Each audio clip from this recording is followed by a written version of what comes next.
Oh, what's up, y'all? Let me see. What I come out here for? Oh, but see, I come out here unprepared, yet and still. Uh, I really. Oh, I wanted to tell you yesterday. Y'all see it look kind of white and stuff. I put some bone meal and blood meal down yesterday. And look at this. Y'all don't ever be alarmed. Your brassicas, when the leaves get old, the bottom ones will turn yellow on you. I just haven't harvested because these leaves haven't gotten to the size where I feel like harvesting them. I just been letting them grow back in. But we haven't had rain in a week or so. I have watered, well, maybe a week and a half, or maybe even 2 weeks. I don't know, but I have watered. Look at my callaloo, baby. Look at my callaloo. Baby, you can't tell me nothing. These peppers here were some volunteer peppers, and I really didn't know what they were. But apparently, this is a fish pepper too. I know y'all can't really tell, but apparently, there's some fish peppers in there. So I'm pleased with that. This was one of those peas that was in there. The seeds dropped. Just another one over there. So, y'all see how my rosemary is bouncing right on back. Y'all see all them places where I cut. Now that's a stem that's just broke, but it's a lot of this is new. A lot of this top stuff is new. I still been collecting seeds off of this, but what I did with this bed and that other big bed over there, I had some Jamaican sorrel that I tried to transplant over here. I wanted to start it back in the greenhouse. That's what I mean by collecting seeds. I tried to start it back in the greenhouse and transplant it out here. And I should have known better because I've done that before with okra and Jamaican sorrel. And it's not that they won't transplant, they will. They don't too much care for it, and I usually don't have that much success at it. That's so hard I can't even hardly get it off of there. Anyway, cause I'm struggling. Hold on, I'm really struggling. I mean, just straight up struggling. You know, the struggle is more than real at this point. The struggle is apparent. Okay, so anyway, like I said, look at this. I see these little things where I'm supposed to be getting the seeds. And I try to go ahead on and get them because it's going to rain today. But anyway, so oh, and those lemon drop melons, which I'm going to go up close and show you those in a minute. They're looking so good. They really have started to take off. And I don't believe they've taken completely off, but they're well on their way. Look at the mustards leaning because they got their seed pods on them. And I'm going to collect these seeds. But you see how it's getting scarce in here because those beans are dying back. The mustards are going to seed and they're getting skinny. I've had 2 or 3 females on this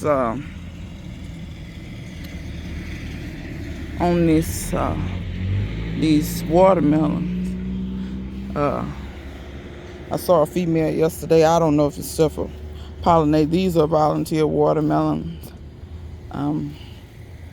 So, you know, they're just seeds from melons that I threw down and composted back in place in this bed. I also have a watermelon coming up over there. I also have watermelons coming up by the rose bush. Y'all look at the rose bush just blooming. Blooming, blooming, blooming. I'm going to show y'all these melons right quick. And these peas are looking pretty good. Looks like they want to start to trellising. I have one closer to you than that. But anyway, I did tie the tomatoes up a little bit. Hopefully these peas, I know these peas going to get tall. But hopefully, and your peas will do this on their own. But if you kind of start them, it helps them. So if you start them around a pole, it will help them. This one is a little short. I don't know if homie's gonna make it or not, but I'm gonna try to just get him and maybe he'll do his thing. But the peas are looking real good. Let me knock some of this blood meal off of these peppers. These have yet to put any blooms yet, but I'm sure they'll Oh yeah, now see, you tall enough. You just leaning the wrong way. I wanted to show you this too. Y'all see all those aphids? I mean, it's a ton of them. As of right now, I'm not too much worried about these aphids. If they start attacking my buds, where the peas gonna be, and ruining that, then I'll start worrying about them. Until then, I'm not gonna worry. I have blooms getting ready to come in on these tomatoes, so that's that. But right quick, I'm gonna wash these aphids off my hands. I'm gonna show y'all this here. These are cow peas. I'm almost sure these are lady cream peas. That's what the flowers. You see this right here? See all these aphids right up here by this bud? I'll make sure to smash them because they love that tenderness, and they will make it sometime to where your peas. See, I had a bunch of aphids on here that I smashed before, and those flowers came on out. Because sometimes they'll get on that. If they get on that flower too much before it opens, your pea don't stand a chance. See this here? And I'm surprised to see this pea on here like this. I'm real surprised to see that. But y'all see, I just wanted to show y'all, because a lot of gardeners won't show you. They keep doing these videos with the plant, with the transplant, this, that, and the fifth, and won't actually show you that they got bugs in their garden. Now, it's some of us out here that keep it real that'll show you. But it's plenty of these folks, they ain't finna show you nothing. They finna make like it's hunky-dory, and they're setting people up for success, and I can't stand it. And I speak vehemently against that, because that's what makes people give up gardening. It's not the hardships. It's when people get out here and make like it's hunky-dory the whole time, and they know they out there fighting and spraying poison, and they're not telling nobody. And it's the killing part. As a seasoned gardener, I can look at folk and tell. I can almost tell. You know what I'm saying? I can tell when somebody's being transparent and when they're lying, because some things just don't add up. You're not going to tell me you're 100% organic and I don't see not now hole, nothing in your stuff. I don't see nothing moving in the garden. Child, tell that to somebody else. But aside from that, everything is looking okay. So if y'all get aphids, just kind of watch them and see how much damage they're causing. If they're causing a bunch of hell and havoc, you can spray them off with high-powered water and spray them off. Now, they're going to come back. You're going to be forever spraying. That's why I said just kind of monitor the populations and monitor the damage. And then go from there as to what you need to kind of do. Now, these are the lemon drop melons. And I saw 2 male flowers on here yesterday. This white stuff, once again, that's bone meal. I do have blood meal down there, but you can't see it. But look at them, y'all. And they're growing like all this out here that's not white. That wasn't there yesterday because, you know, I sprinkle bone meal all over this. So these is a few onions that I need to get up from out here before it starts raining. But the last thing I wanted to do, one of those brassicas in here died. Y'all see this? See, I have damage too, but it is what it is. But I planted, this is regular amaranth. This is the Jamaican callaloo. They're both technically amaranth, but there are different varieties of amaranth. This is the Jamaican one. This is, you know, the regular one you see everywhere else. So, but they're both very edible and good for you. So, wanted to say that.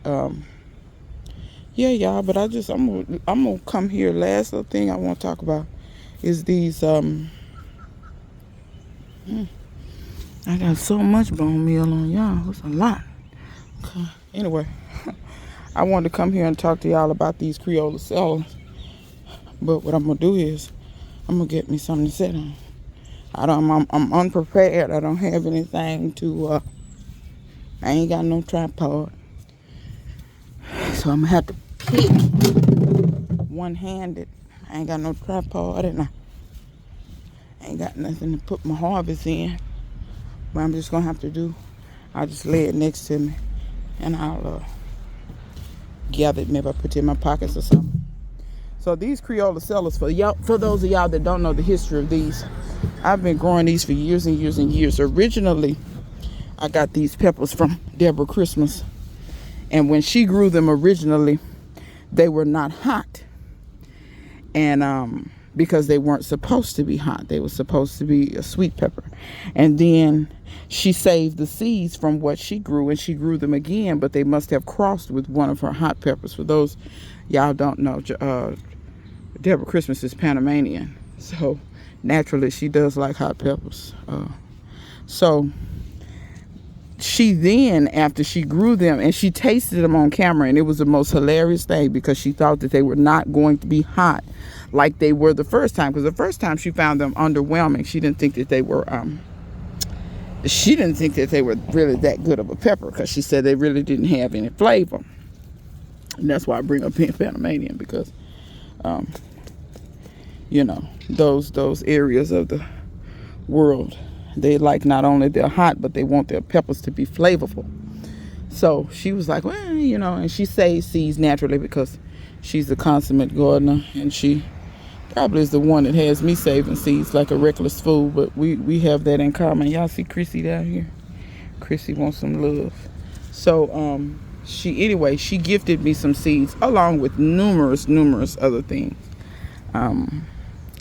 And I grew them, and when I grew them, I knew that they would be hot because the seeds that, you know, she had saved and tasted the second year were hot. I knew that they were going to be hot, but I didn't have a problem with that. But this is them. This is about big as they get. And let me tell you something. If you have never, and most people have not had these Creola Sella peppers, I have sent them to people. I've sent them to friends. I've sent seeds out before. But a lot of people, you know, by and large, have not had these peppers. And I just wanted to talk about Chris. Now, you making me drop the peppers. He bumping my hand. Anyway, but first of all, I just want to show you how productive they are. I don't know what part of the world these peppers come from or what, but they're very, very productive. If anybody ever notices, you'll never see me growing bell peppers, ever.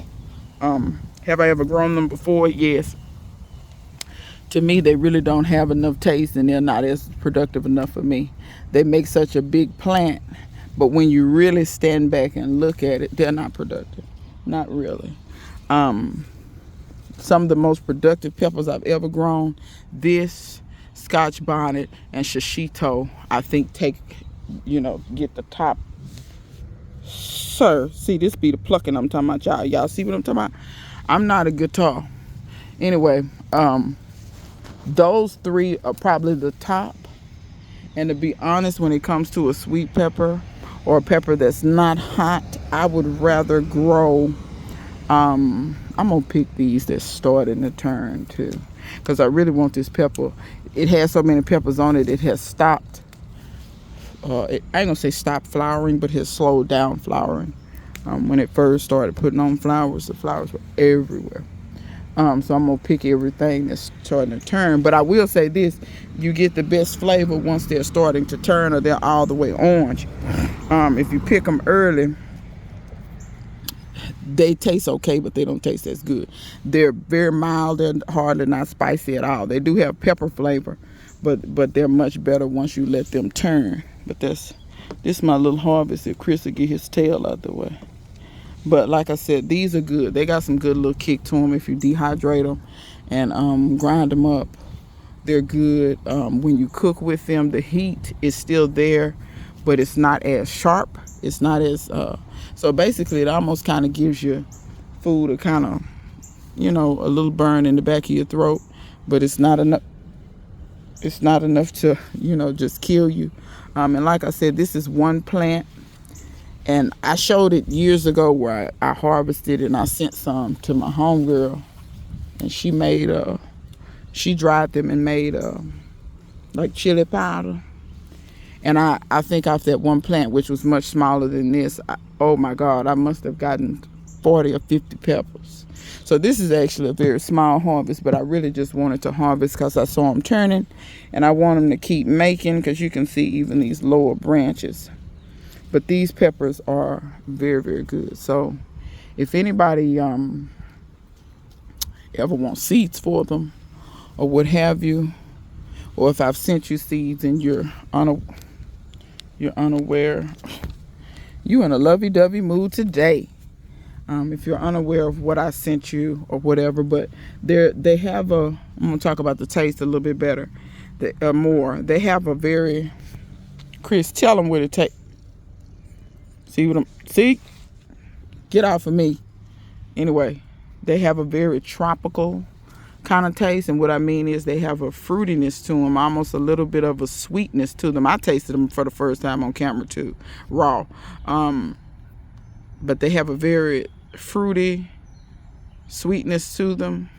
Of course, they have that classic, this is a pepper flavor. They are crisp. The flesh is not that dense. I'm gonna bite into it so y'all can kind of see. Can y'all see the thickness of that? And as I taste that, I'm telling you, it's sweet. And it's kind of fruity like. It just reminds you of something tropical. But after you let it, you chew it for a little bit, the heat hits you. And the further you get up here by the seeds, the higher you get. Like the tip wasn't too bad. The tip wasn't too bad at all. But if you get up here by the seeds, whoo, baby, you talking about you'll be cooking. You can be cooking. But these are so good. And like I said, when I cook, I don't even de-seed them or anything. I just chop up the whole pepper, minus this green top, of course. And these peppers are, to me, delicious. It take a lot of them, because they're small, depending on what you're doing. But you won't regret growing them because you get a lot of them. And you get a nice harvest. And like I said, you can make pepper powders or what have you. You want to taste? See, that make you back up, don't it? There's a bumblebee. No, that ain't no bumblebee. That's one of them old things. One of them, what's them things? Them old iridescent. I'm finna get from out of here. Anyway, I didn't think I was going to have those this year. Oh, please go away from me. Somebody said they June bug. We don't call them June bugs in the South. June bugs here is brown. Them things is iridescent. But you know what? Maybe they call them June bugs. Maybe I don't know. But anyway. This one that's a little dried up light. I'm sorry, y'all, the light. It's getting ready to rain. It's so dark out here. That one that's a little shriveled up, I'm just going to dry it. I may dry all these. I don't know what I'm going to do with them, but for now, they're going in my pocket with those beans that I harvested.